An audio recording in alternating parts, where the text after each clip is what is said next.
ACS खबरनामा बचपन की खबर बच्चों के साथ। नमस्कार, मेरा नाम विहान त्रिपाठी और मैं कक्षा 6 में पढ़ता हूँ।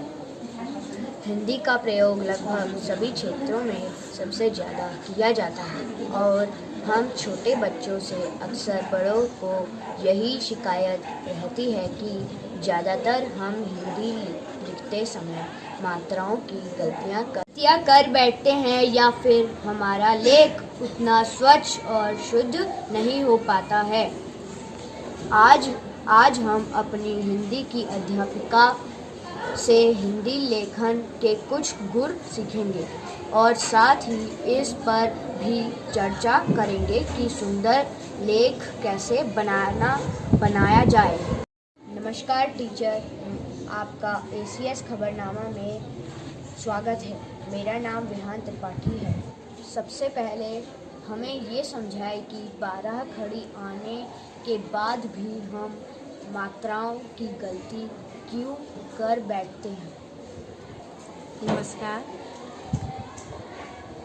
नमस्कार, आपका पहला प्रश्न था कि 12 खड़ी आने के बाद भी हम लोग मात्राओं की गलती क्यों करते हैं। हम मात्राओं की गलती इसलिए करते हैं क्योंकि जो हम बोलते हैं वही हम लिखते हैं। हम अगर उच्चारण सही से नहीं करेंगे तो हम जैसा हम उच्चारण करेंगे हम वैसा ही लिखेंगे।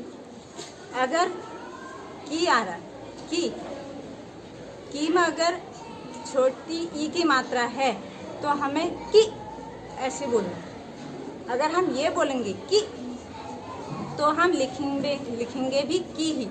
अगर हम बोलेंगे की हमें लिखनी छोटी की है लेकिन हम की नहीं बोल के की ऐसे बोलें तो हम क्या करेंगे, छोटी की लिखने की जगह बड़ी की मात्रा लगा देंगे। क्यों?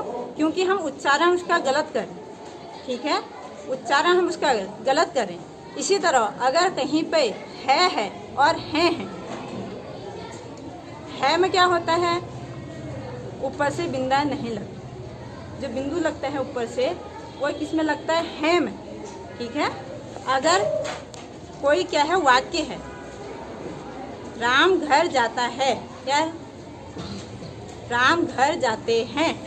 ठीक है में और है में क्या है, अंतर है में ऊपर से बिंदु नहीं लग रहा और है में क्या है, ऊपर से बिंदु लग रहा है एक से ज़्यादा है।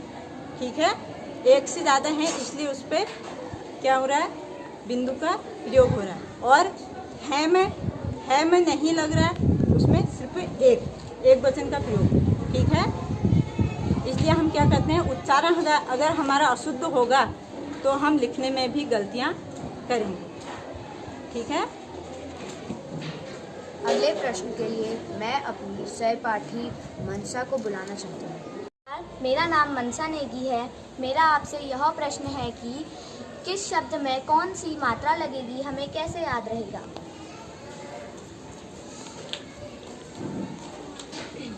आपका प्रश्न था कि कौन से शब्द में कौन सी मात्रा लगनी है।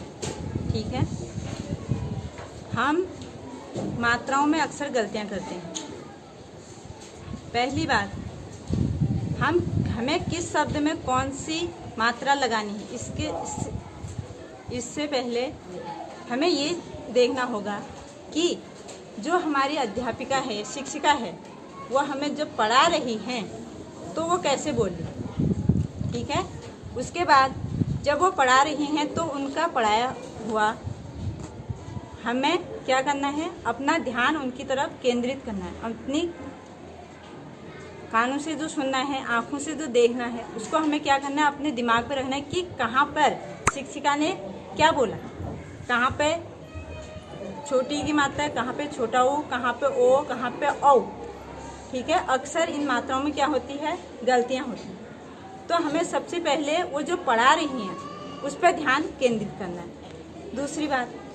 दूसरी बात यह है कि जब वो पढ़ा के हमसे पढ़ने के लिए कह रही हैं तो हमें ये ध्यान रखना चाहिए कि उन्होंने पढ़ाया तो उन्होंने इस शब्द पे ये मात्रा कैसे बोली? अगर की मात्रा बोली, कू की मात्रा बोली, क्योंकि छोटी की मात्रा, बड़ी की मात्रा, कू की मात्रा, बड़े कू की, इन सब में क्या होता है? अंतर। अगर कू बोलने हैं तो कू ऐसे बोलें, अगर बड़े कू की मात्रा बोलने हैं तो कू लंबा खींचेंगे, कू। ठीक है। इसी प्रकार से अगर हमें शब्दों में मात्राओं का विशेष ध्यान रखना है तो हमें जब हमें शिक्षिका बता रही है, लिखने के लिए बोल रही है, उसके बाद हमें क्या करना है? लिख रहे हैं, शिक्षिका बोल रही है, लेकिन वो उनके बोलने से कुछ नहीं होगा। अगर हम वो बोलेंगे तो हम अगर अपने ध्यान में उनकी बातों पे ध्यान नहीं देंगे, अपने ही ध्यान में रहेंगे, तो हम क्या करेंगे? गलत लिखेंगे अक्सर। अगर वो बोल रही है तो उसको एक बार हम अपने मन से, जोर से न बोल करके, अपने मन से बोलेंगे कि उन्होंने क्या बोला।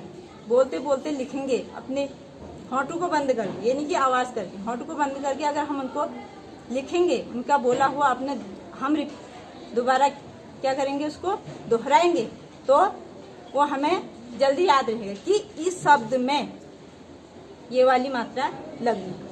ठीक है। कहीं पर ओ की मात्रा, कहीं पे औ की मात्रा। ओ की मात्रा और औ की मात्रा में क्या होता है? बहुत अंतर होता है। लेकिन अक्सर बच्चे ये गलती करते हैं कि ओ की मात्रा और औ की मात्रा को एक ही बना देते। आपने हमें इतनी ज्ञान की बातें बताई, उसके लिए धन्यवाद। CS खबरनामा में अब आप आगे देखिए। नमस्कार। आज दिनांक 14 मई को आयुष्मान कॉन्वेंट स्कूल में फ्रूट डे मनाया गया और हिंदी लेखन प्रतियोगिता आयोजित की गई। आज फ्रूट डे के दिन सभी बच्चे अलग अलग प्रकार के फल लेकर आए थे और सभी ने एक साथ बैठकर फलों का आनंद लिया। नमस्कार। सभी LKG, UKG, नर्सरी के अभिभावक को सूचित किया जाता है कि अपने बच्चों के बैग में एक बड़ा सा रुमाल डाल दीजिए ताकि जब वो खाना खाएं तब उनके कपड़े गंदे ना हो। धन्यवाद। नमस्कार। सोमवार 16 मई को विद्यालय में अवकाश रहेगा। SGS खबरनामा देखने के लिए बहुत बहुत धन्यवाद। मिलते हैं अगले हफ्ते।